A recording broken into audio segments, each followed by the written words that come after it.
Мы переходим к брифингу Оперштаба по лесным пожарам. Узнаем о текущей обстановке в республике. Предлагаем послушать.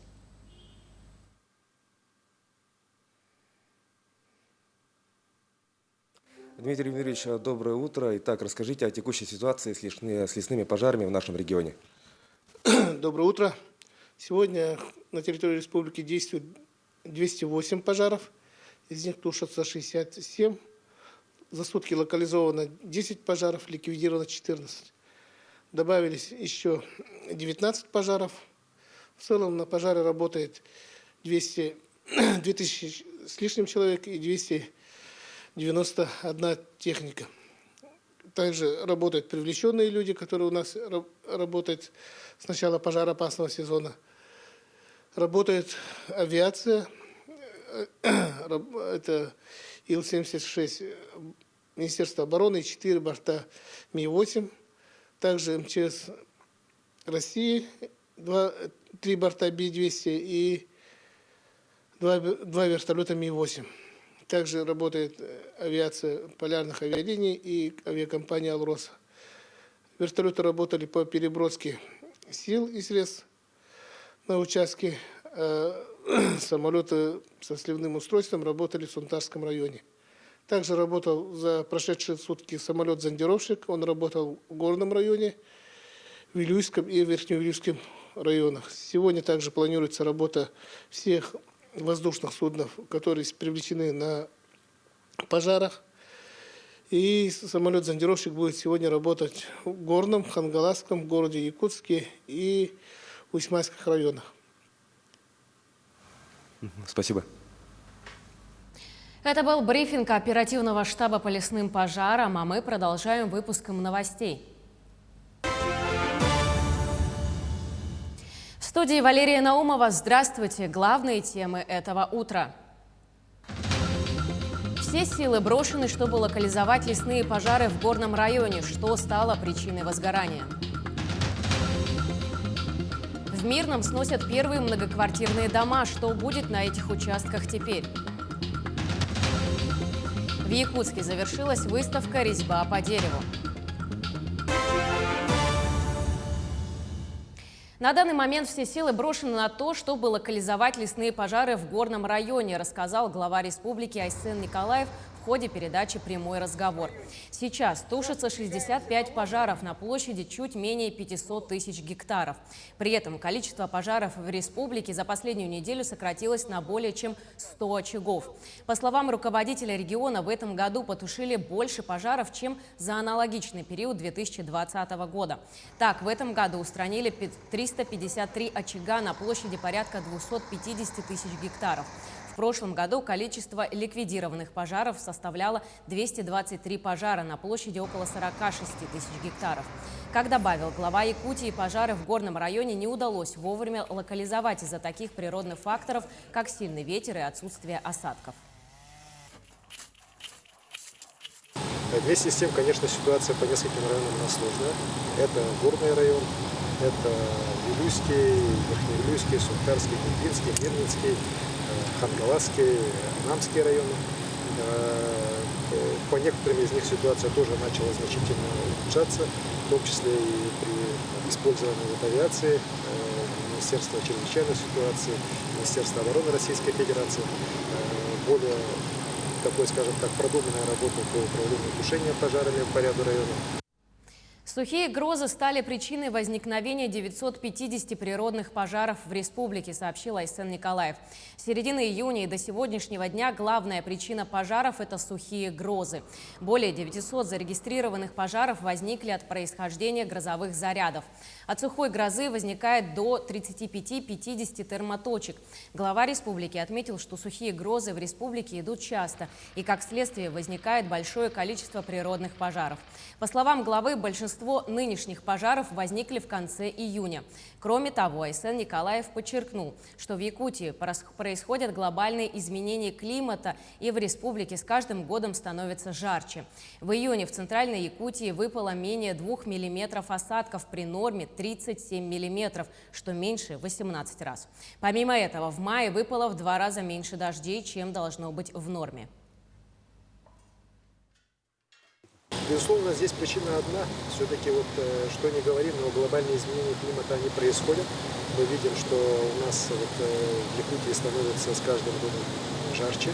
И мы на самом деле сейчас живем в самое жаркое, самое засушливое лето, которое было в истории метеонаблюдения Якутии с конца 19 века.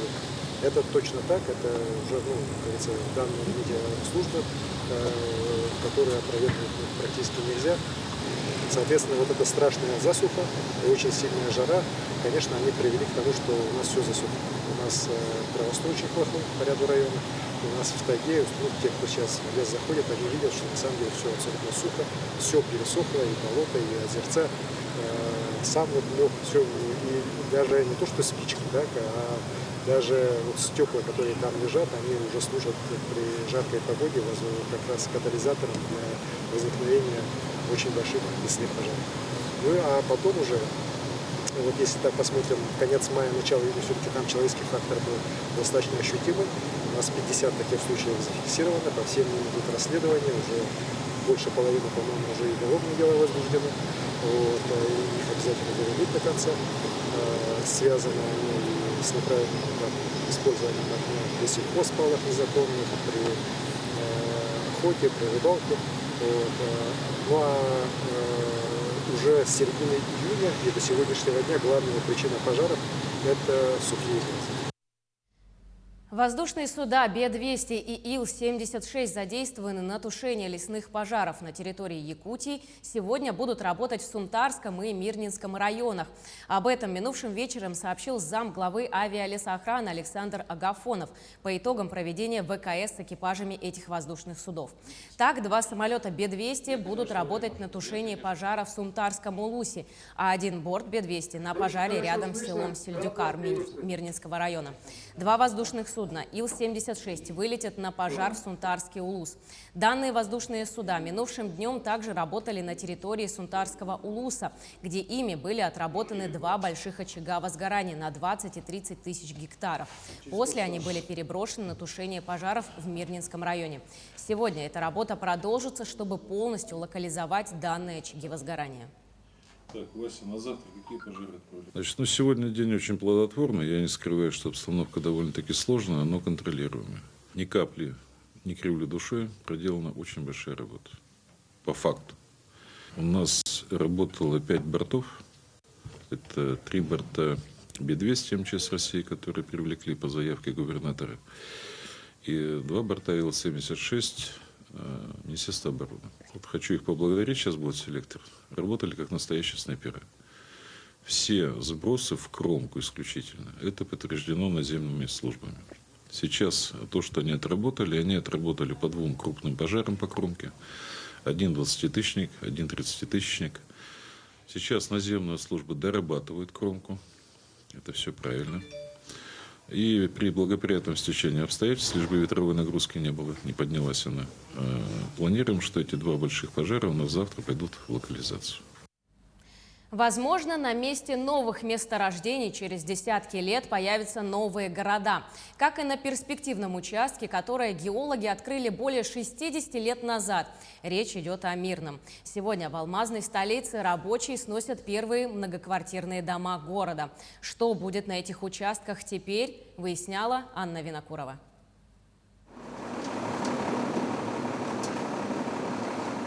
Вот так движениями экскаватора разрушают дома, которые строители возводили еще на заре алмазодобывающей промышленности.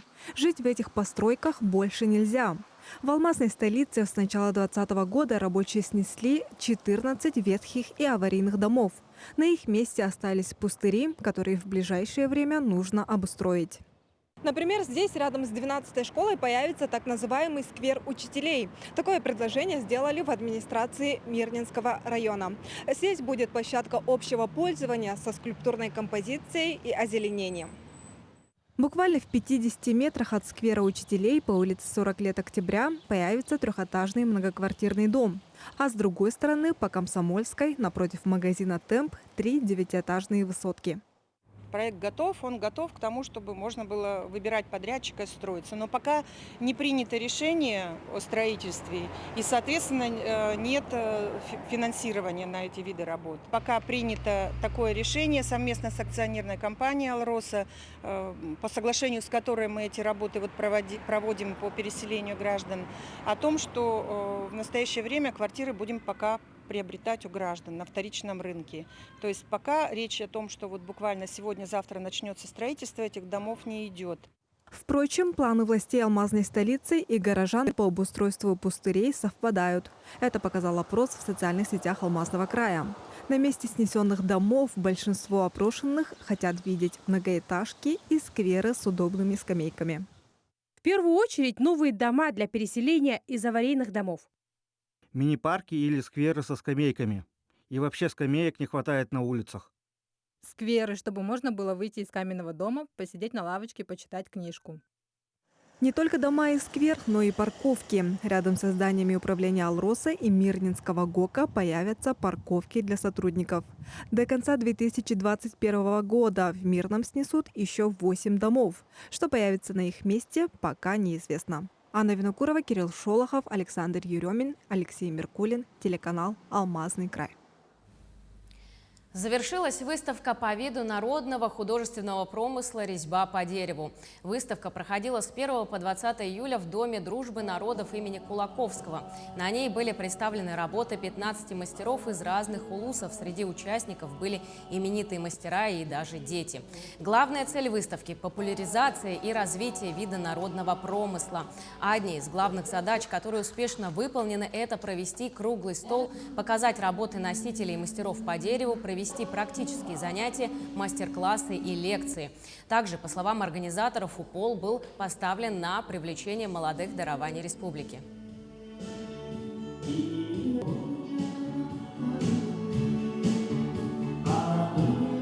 Молодые таланты представлены довольно широко. И онлайн участие тоже принял участие молодой мастер из Горного Мирного. И из Сунтар участвовали целых 5 мастеров. Поэтому эта преемственность у нас продолжается. Да? И самое главное, мы сняли ролик для молодежи, примкнуть к нашей красоте, нашей традиционной культуре и воздерживаться от всяких вредных привычек. Но наша цель такая, что как учреждение культуры мы должны способствовать мотивации, положительной мотивации молодежи, всего населения. К этому часу это все новости. Хорошего дня.